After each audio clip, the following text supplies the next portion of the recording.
कहानी की शुरुआत साल 2075 से होती है, जब पूरी दुनिया का जल स्तर लगातार गिर रहा होता है और धरती पर मौजूद जल संसाधन धीरे धीरे सूखने लगते हैं। पानी की तलाश में इंसानों ने अपनी नजर अंतरिक्ष की ओर मोड़ दी। आखिरकार उन्हें चांद पर एक रहस्यमयी तरल पदार्थ मिला, लेकिन चांद का यह पानी साधारण पानी से बिल्कुल अलग था। जैसे ही यह आग के संपर्क में आता, यह अनंत मात्रा में बढ़ने लगता था। इंसानों को इस चंद्र जल के अनुकूल बनाने के लिए साइंटिस्ट्स ने चांद पर स्थित बोहाई बेस में एक गुप्त प्रयोग शुरू किया, लेकिन एक अप्रत्याशित हादसे ने पूरे बोहाई बेस को तबाह कर दिया। वहां मौजूद सभी साइंटिस्ट और रिसर्चर्स की मौत हो गई। प्रयोग की असफलता के 5 साल बाद सरकार ने जल संसाधनों को नियंत्रित करने के लिए ड्रिंकिंग वाटर लेवल सिस्टम लागू कर दिया। अब हर व्यक्ति को उसके लेवल के अनुसार शुद्ध पानी दिया जाता था। जिसका लेवल जितना ऊंचा होता, उसे उतना ही अधिक प्यूरिफाइड वाटर मिलता था। इस व्यवस्था से आम लोग बेहद नाराज थे। उनका मानना था कि पानी सभी लोगों में बराबर बांटा जाना चाहिए। इसी बीच एविएशन ब्यूरो के चीफ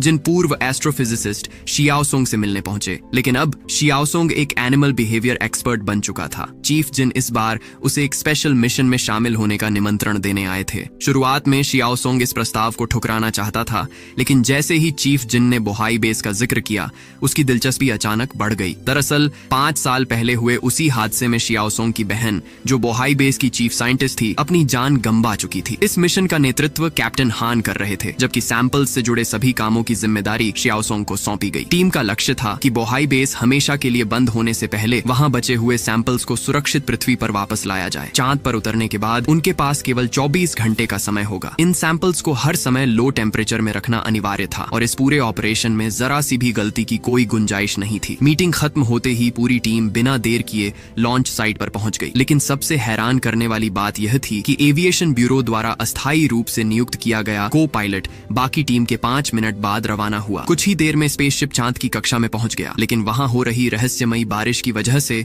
उनका संपर्क एविएशन ब्यूरो से पूरी तरह टूट गया। अगले 2 घंटे तक कम्युनिकेशन बहाल होने की कोई उम्मीद नहीं थी, इसलिए टीम के पास कम्युनिकेशन वापस आने तक इंतजार करने के अलावा कोई दूसरा विकल्प नहीं था। लेकिन तभी स्पेसशिप के बाहर अचानक जोरदार कंपन शुरू हो गया। इस झटके से लैंडिंग गियर बुरी तरह अस्थिर हो गया। कम्युनिकेशन बहाल होने में अभी भी 20 मिनट बाकी थे, लेकिन अगर उन्होंने और इंतजार किया तो लैंडिंग गियर का इंजन कभी भी फट सकता था। हालात की गंभीरता को देखते हुए कैप्टन हान ने बड़ा फैसला लिया और लैंडिंग गियर को समय से पहले ही रॉकेट से अलग कर दिया। लैंडिंग गियर सीधे जाकर चट्टान के किनारे पर अटक गया और किसी भी पल गहरी खाई में गिर सकता था। तभी ऊपर से एक भारी बॉक्स अचानक नीचे आ गिरा।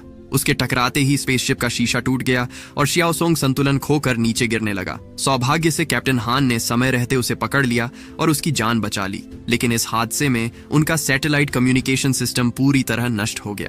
अब उनका एविएशन ब्यूरो से हर तरह का संपर्क टूट चुका था। अब इस मिशन को पूरा करने के लिए उन्हें केवल अपने दम पर आगे बढ़ना था।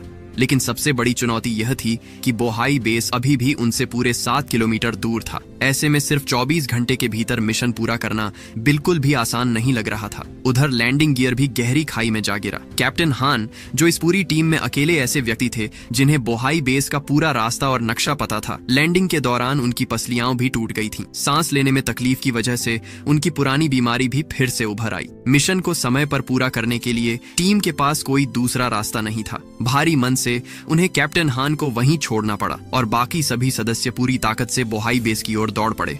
आखिरकार ऑक्सीजन पूरी तरह खत्म होने से ठीक आखिरी सेकंड पहले वे बोहाई बेस पहुंच गए। अंदर पहुंचते ही सबसे पहले उन्होंने लाइफ सपोर्ट सिस्टम की बिजली बहाल की और फिर पूरे बेस का एनवायरनमेंट बदलकर उसे अर्थ ग्रेविटी पर सेट कर दिया। लेकिन वहां से निकलने से पहले उनकी नजर बेस के एक कर्मचारी की लाश पर पड़ी, जिसे देखकर पूरी टीम सन्न रह गई। सबसे हैरान करने वाली बात यह थी कि उस लाश के शरीर पर एक चिपचिपा बुलबुला चिपका हुआ था। इसका मतलब साफ था कि उसकी मौत डूबने से हुई थी। लेकिन सबसे बड़ा सवाल यह था कि इस सूखे पड़े चंद्र बेस में इतना पानी आया कहां से जो किसी इंसान को डुबो सके। मिशन पर रवाना होने से पहले चीफ जिन ने बताया था कि इस बेस में रेडिएशन लीक हुआ था, लेकिन अब यहाँ सब कुछ पूरी तरह सामान्य दिखाई दे रहा था। शियाओसोंग ने सच्चाई जानने के लिए पहले लाश का पोस्टमार्टम करने का सुझाव दिया, लेकिन कैप्टन हान ने फैसला किया कि सबसे पहले सैंपल कैप्सूल ढूंढना जरूरी है।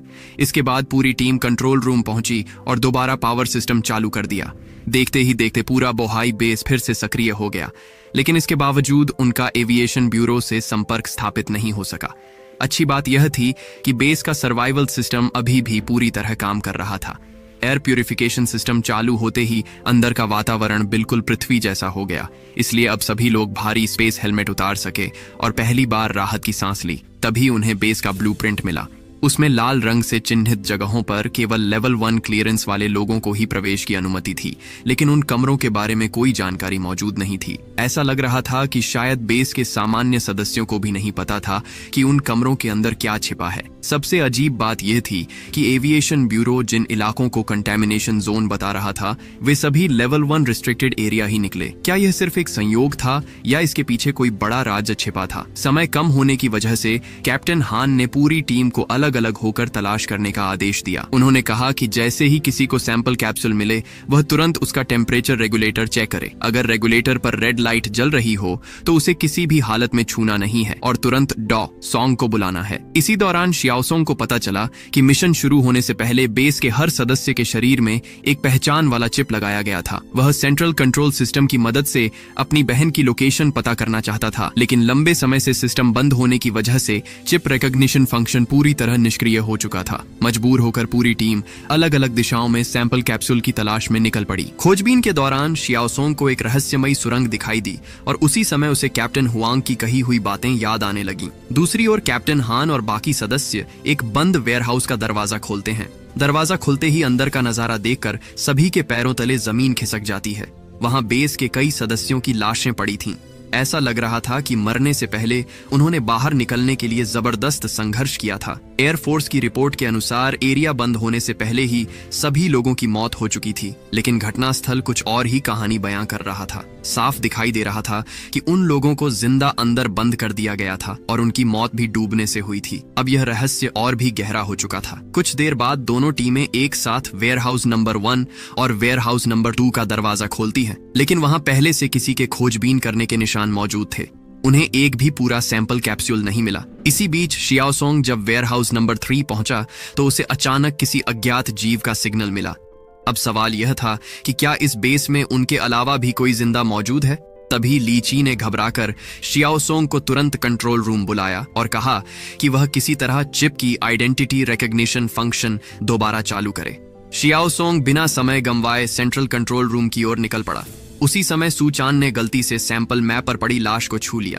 तभी लाश पर मौजूद पानी के बचे हुए सूक्ष्म कण उछलकर उसकी आंखों में चले गए। कुछ ही देर में उसकी मानसिक हालत बिगड़ने लगी और फिर उसके कान से साफ पानी की एक बूंद बाहर निकल आई। उधर शियाओसोंग कंट्रोल रूम पहुंचा, लेकिन वेयरहाउस का दरवाजा अंदर से बंद था और उसके ऊपर ताजा खून के निशान दिखाई दे रहे थे। तभी टीम के बाकी सदस्यों ने उसे बताया कि लीची अचानक गायब हो गया है, लेकिन उन्हें नहीं पता था कि यह सब लीची की पहले से रची हुई साजिश थी। वह अकेले ही वेयरहाउस नंबर 3 में घुस गया। तभी उसका फ्लैशलाइट अचानक मेज के नीचे गिर गया। जैसे ही वह उसे उठाने के लिए नीचे झुका, किसी अज्ञात जीव ने उसकी फ्लैशलाइट खींच ली। उसी समय कैप्टन हान को भी उस अज्ञात जीव का सिग्नल मिला, लेकिन लोकेशन पूरी तरह साफ नहीं थी। उन्होंने तुरंत शियाओसोंग को आदेश दिया कि पहले लीची को ढूंढो। शियाओसोंग तुरंत वापस वेयरहाउस नंबर 3 की ओर दौड़ा। उधर लीची को आखिरकार एक बिल्कुल सही हालत में सैंपल कैप्सूल मिल गया था, लेकिन जैसे ही शियाओसोंग वहां पहुंचा, उसके सामने एक खौफनाक दृश्य घटा।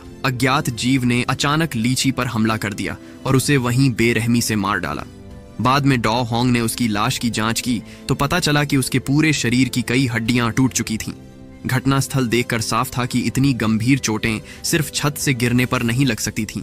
बिना किसी को बताए टीम से अलग हो जाने की वजह से शियाओसोंग पर भी शक होने लगा। लीची की अचानक हुई मौत से उसके साथी भी हैरान रह गए। सच्चाई जानने के लिए कैप्टन हान ने शियाओसोंग के रिकॉर्डर की रिकॉर्डिंग चेक की। रिकॉर्डिंग में साफ दिखाई दिया कि एक रहस्यमयी परछाई लीची के हाथ से सैंपल कैप्सूल छीन कर ले गई। अब पूरा मामला पहले से भी ज्यादा रहस्यमयी बन चुका था। तभी उनकी नजर अलमारी के पीछे बने एक वेंटिलेशन डक्ट पर पड़ी। ऐसा लग रहा था कि वह रहस्यमयी जीव इसी वेंटिलेशन डक्ट से भागा था और सैंपल कैप्सूल भी वही अपने साथ ले गया। इससे एक बात तो साफ हो गई कि वह जीव सोचने समझने की क्षमता रखता था और बहुत संभव था कि वह कोई इंसान ही हो। लेकिन अगर ऐसा था तो उसने शियाओसोंग पर हमला क्यों नहीं किया? लगातार साथियों की मौत से पूरी टीम के अंदर डर और बेचैनी बढ़ती जा रही थी। तभी सभी की नजर सूचान पर पड़ी, जो एक जगह चुपचाप बैठा था। उसका शरीर लगातार कांप रहा था। जब टीम उसके पास पहुंची तो उनके सामने बेहद डरावना नजारा था। सूचान के मुंह से अचानक बड़ी मात्रा में पानी बाहर निकलने लगा। खबर मिलते ही कैप्टन हान और बाकी सदस्य तुरंत वहां पहुंच गए।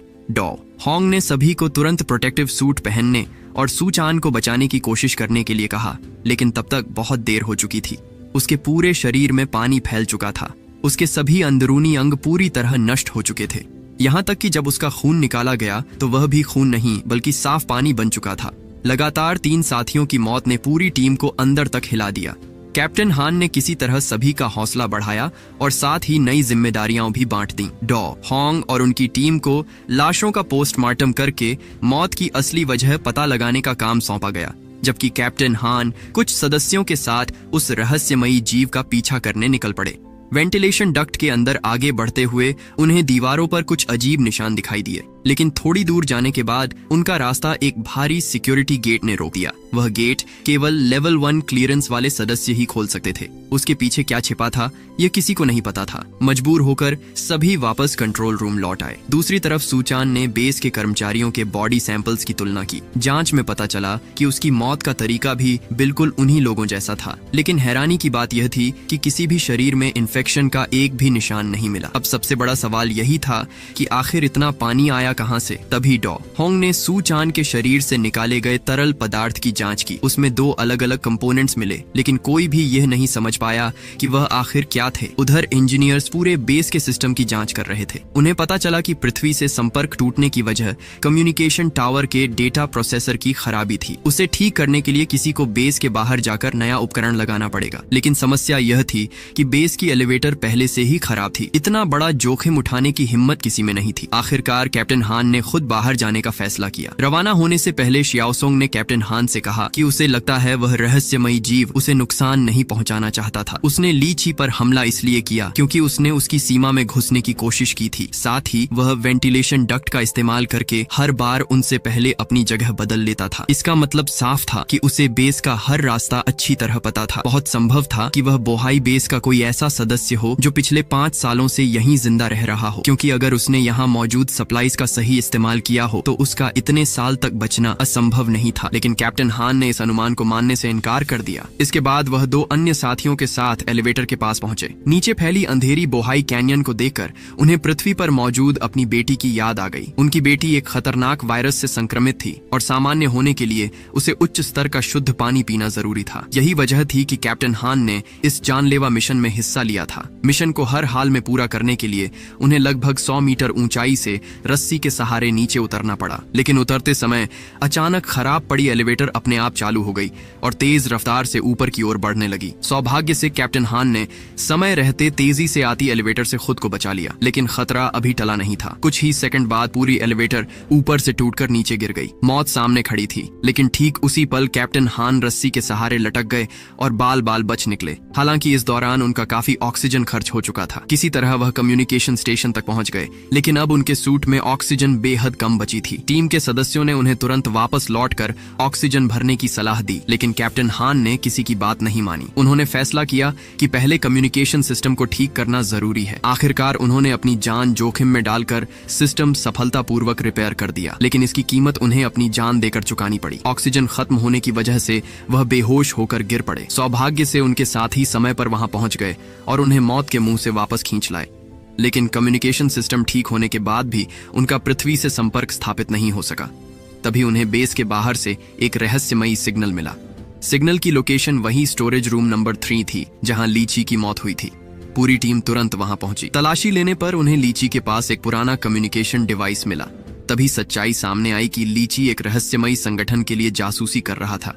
यह पुराना कम्युनिकेशन डिवाइस केवल RX ऑर्गेनाइजेशन इस्तेमाल करती थी। कैप्टन हान ने तुरंत इंजीनियर को आदेश दिया कि इसी डिवाइस की मदद से डायरेक्टर चोई से संपर्क किया जाए। कई कोशिशों के बाद आखिरकार कम्युनिकेशन सफल हो गया। कैप्टन हान ने डायरेक्टर चोई को बताया कि ली ची एक स्पाई था और उसी के कहने पर मिशन से ठीक पहले को पायलट को बदला गया था। कैप्टन को शक था कि डायरेक्टर चोई का भी इस साजिश से कोई संबंध है, लेकिन डायरेक्टर ने साफ इनकार कर दिया। उनका कहना था कि उन्हें ली ची की असली पहचान के बारे में कुछ भी पता नहीं था।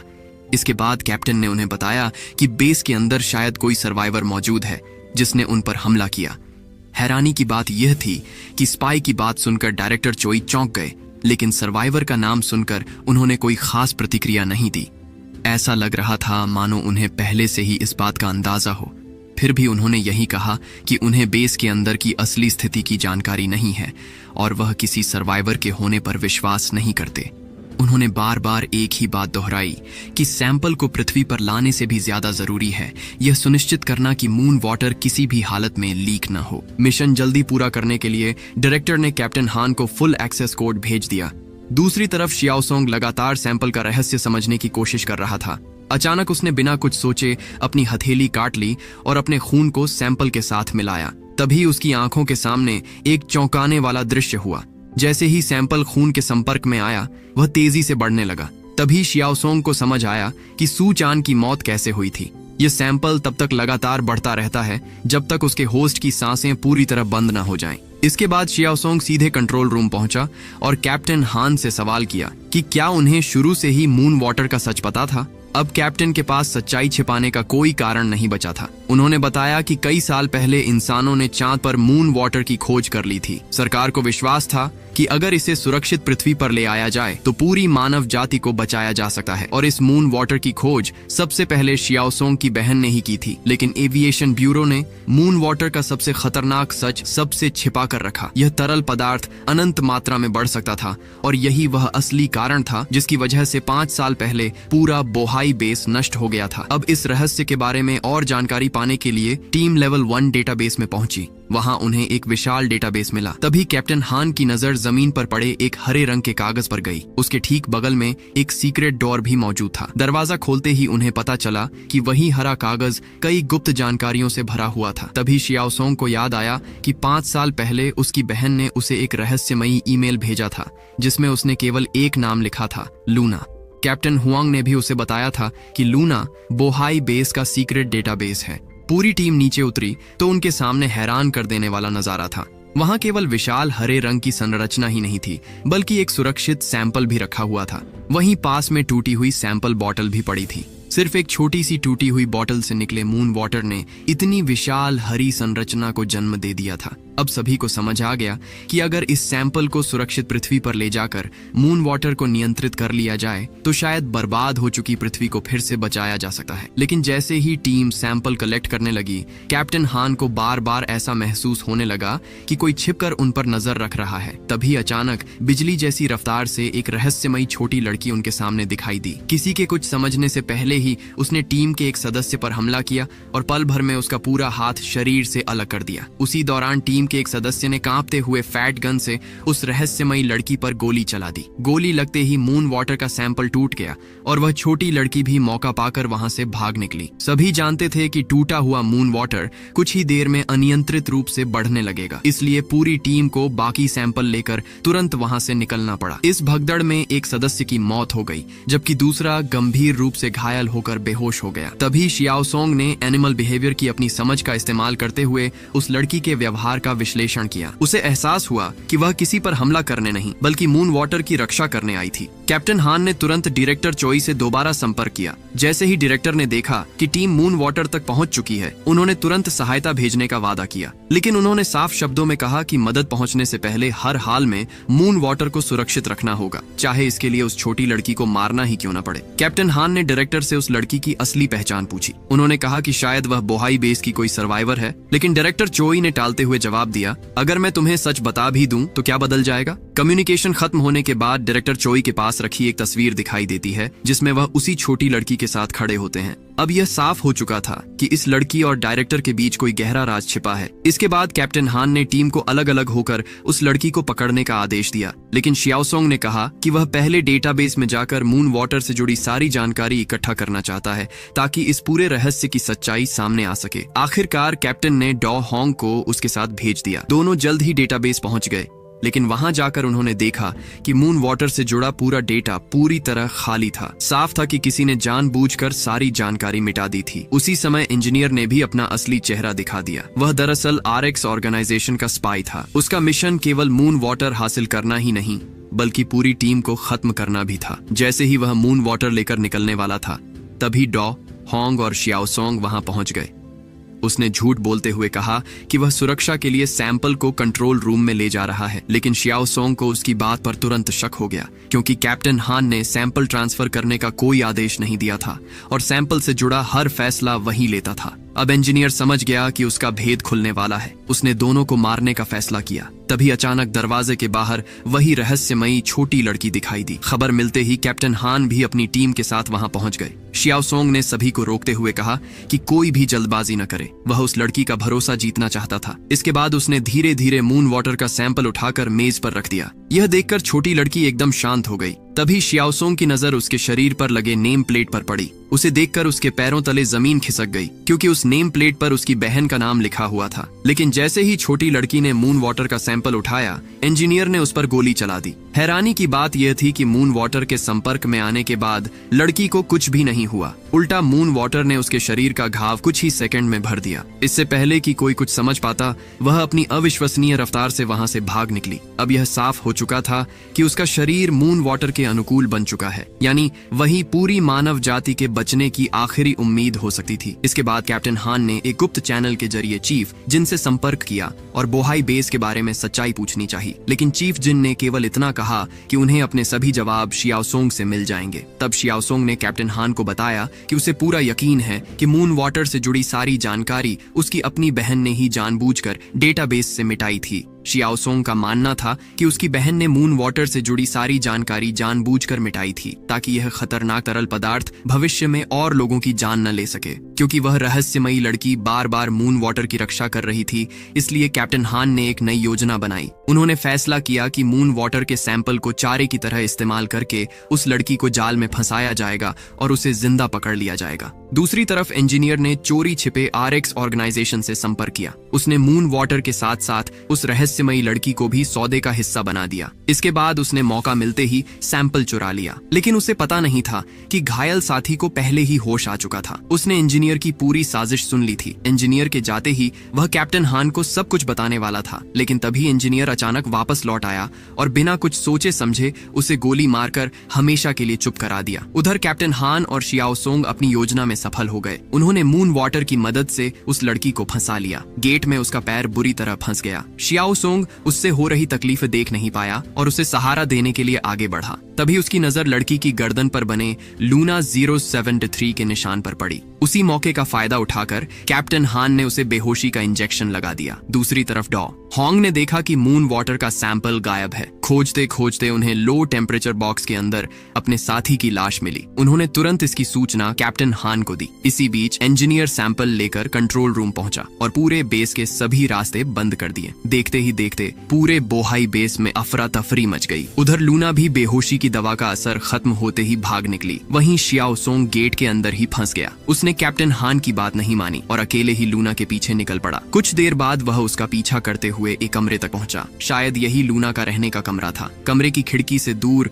पृथ्वी साफ दिखाई दे रही थी। अंदर उसने लूना को एक अलमारी में कांपते हुए छिपा पाया। शियाओसोंग ने एनिमल बिहेवियर की अपनी समझ का इस्तेमाल करके धीरे धीरे उसका भरोसा जीत लिया। तभी उसे एहसास हुआ कि यह कमरा कभी उसकी बहन का डॉर्मिटोरी हुआ करता था। वहीं पास में एक हार्ड ड्राइव भी रखी थी, जिसमें मून वाटर प्रोजेक्ट का पूरा रिकॉर्ड मौजूद था। उसमें छिपी सच्चाई बेहद चौंकाने वाली थी। शुरुआत में रिसर्च टीम मून वाटर पर बायोलॉजिकल सैंपल्स के साथ प्रयोग कर रही थी, लेकिन बाद में ऊपरी अधिकारियों के दबाव में उन्होंने सीधे ह्यूमन क्लोन पर एक्सपेरिमेंट शुरू कर दिए। लूना दरअसल मून वाटर के लिए तैयार किए गए 77वें क्लोन में से एक थी और वही अकेली थी जो इस एक्सपेरिमेंट में जिंदा बच सकी। सच तो यह था कि लूना शियाओसोंग की बहन के जीन्स से तैयार किया गया क्लोन थी। उधर कैप्टन हान को भी अब यकीन हो चुका था कि इंजीनियर ने ही उनके साथी की हत्या की है। उन्होंने खुद वापस जाकर सच्चाई की जांच करने का फैसला किया और अपने दूसरे साथी को शियाओसोंग और लूना को ढूंढने भेज दिया। कंट्रोल रूम की ओर लौटते समय कैप्टन हान और डॉ होंग को क्लोन स्टोरेज रूम मिला।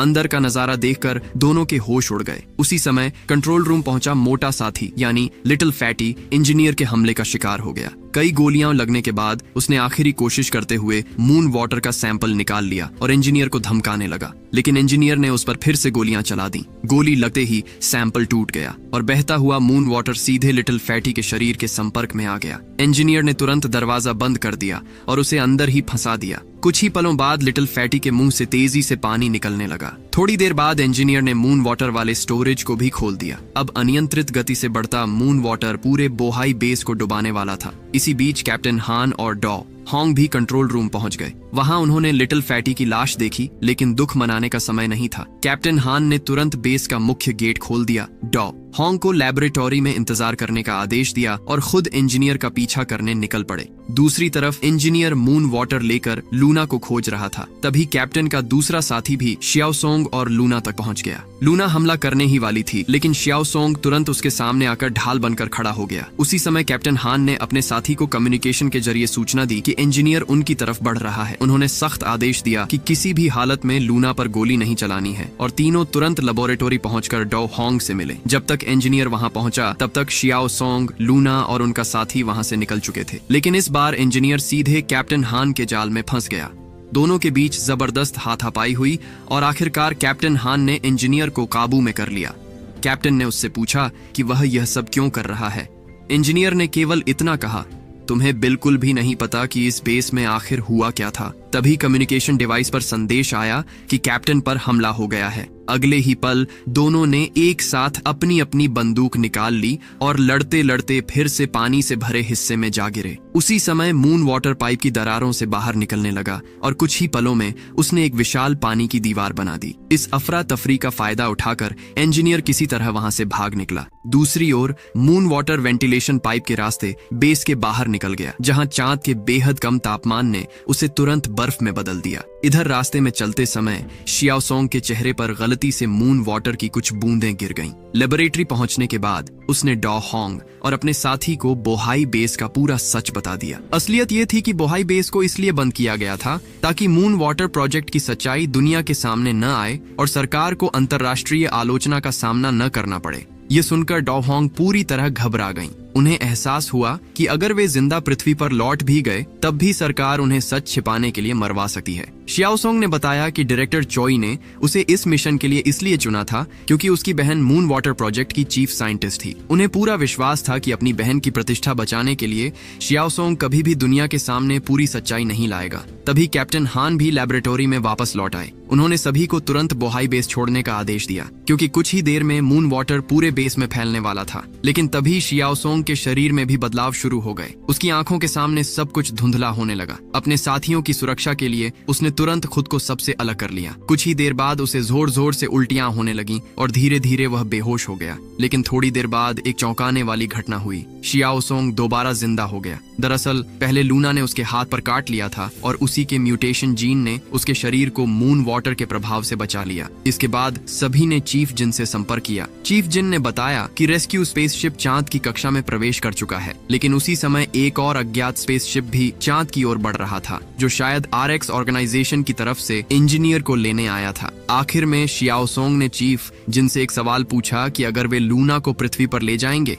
तो उसके साथ क्या होगा। चीफ जिन का जवाब सुनकर सभी सन्न रह गए। उन्होंने कहा कि लूना को एक लेबोरेटरी में हमेशा के लिए कैद कर दिया जाएगा और उसके ऊपर वही अमानवीय एक्सपेरिमेंट्स दोबारा किए जाएंगे जो कभी बोहाई बेस में किए गए थे। शियाओसोंग को अब पूरी तरह समझ आ चुका था कि अगर मून वाटर को पृथ्वी पर ले जाया गया तो यह पूरी मानव जाति के लिए एक नया खतरा बन सकता है। दूसरी तरफ लूना की जिंदगी भी हमेशा के लिए एक रिसर्च टूल बनकर रह जाती। इसलिए शियाओसोंग ने फैसला किया कि वह पृथ्वी वापस नहीं जाएगा। उसकी योजना थी कि वह लूना को सीधे एक पूरी तरह निष्पक्ष इंटरनेशनल स्पेस लैबोरेटरी ले जाएगा, जहां न तो मून वाटर और न ही लूना किसी एक देश के अधिकार में होंगे। लेकिन कैप्टन हान की सोच बिल्कुल अलग थी। वह हर हाल में मून वाटर को कोरिया वापस ले जाना चाहते थे क्योंकि केवल वही उनकी बीमार बेटी की जान बचाने की आखिरी उम्मीद थी। एक मिशन लीडर होने से पहले वह एक पिता भी थे और एक पिता के रूप में उनके पास कोई दूसरा विकल्प नहीं था। तभी लूना को अचानक एहसास हो गया कि मून वाटर उनकी तरफ बढ़ता आ रहा है। यह सुनते ही सभी उसके पीछे पीछे भागने लगे ताकि समय रहते वहां से निकल सकें। लेकिन रास्ते में उनका सामना एक बार फिर इंजीनियर से हो गया। मून वाटर से संक्रमित होने के बाद इंजीनियर पूरी तरह अपना मानसिक मानसिक संतुलन खो चुका था। इसी हालत में उसने 5 साल पुरानी पूरी सच्चाई उगल दी। उसने बताया कि मून वाटर सबसे पहले बोहाई बेस से ही लीक हुआ था। वह उन मर्सनरीज में से एक था जिन्हें बेस में भेजा गया था, लेकिन उन्हें बचाने के लिए नहीं, बल्कि सभी गवाहों को हमेशा के लिए खत्म करने के लिए भेजा गया था। यानी सरकार ने शुरू से ही किसी को बचाने की योजना बनाई ही नहीं थी। तभी मून वाटर तेजी से उनकी तरफ बढ़ने लगा। शियाओसोंग ने तुरंत अपनी गन निकालकर इंजीनियर पर गोली चला दी। इंजीनियर वहीं ढेर हो गया, लेकिन इस मुठभेड़ के दौरान शियाओसोंग भी गोली लगने से घायल हो गया। अब हालात और भी गंभीर हो चुके थे। बेस के सिस्टम में खराबी आने की वजह से मेन गेट केवल मैनुअल तरीके से ही बंद किया जा सकता था। यानी अगर एक व्यक्ति अंदर रुककर गेट बंद नहीं करता तो बाहर निकलने वाला कोई भी इंसान जिंदा नहीं बच पाता। आखिरकार कैप्टन हान ने खुद को बलिदान करने का फैसला किया। शियाओसोंग ने उन्हें रोकने की बहुत कोशिश की और कहा कि उन्हें यहाँ नहीं रुकना चाहिए, लेकिन कैप्टन हान ने शांत आवाज में उसे इंजीनियर के साथ वहीं रहने का आदेश दिया और खुद आखिरी बार गेट की तरफ बढ़ गए। एक तरफ वह अपनी बेटी के लिए सब कुछ दांव पर लगाने वाला एक आदर्श पिता थे और दूसरी तरफ अपनी पूरी टीम की जान बचाने वाला एक सच्चा कैप्टन। आखिर में शियाओसोंग, डो, होंग और लूना किसी तरह बोहाई बेस से बाहर निकलने में सफल हो गए। लेकिन बाहर आते ही लूना ने अपना एस्ट्रोनॉट सूट उतार दिया और नंगे पैरों से चांद की सतह पर चलने लगी। यह देखकर सभी समझ गए कि लूना ने सिर्फ मून वाटर को ही नहीं, बल्कि चांद के पूरे वातावरण को भी अपना लिया है। इसी रहस्यमयी और भावुक अंत के साथ द साइलेंट सी के सीजन 1 की कहानी समाप्त होती है।